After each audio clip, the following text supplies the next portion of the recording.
Global, and today I'm going to show you how to use this electronic kitchen scale. Let's open it.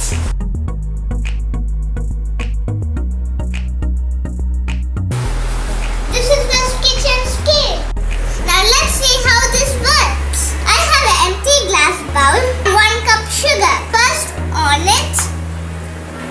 Now keep the glass bowl here and tare it to 0.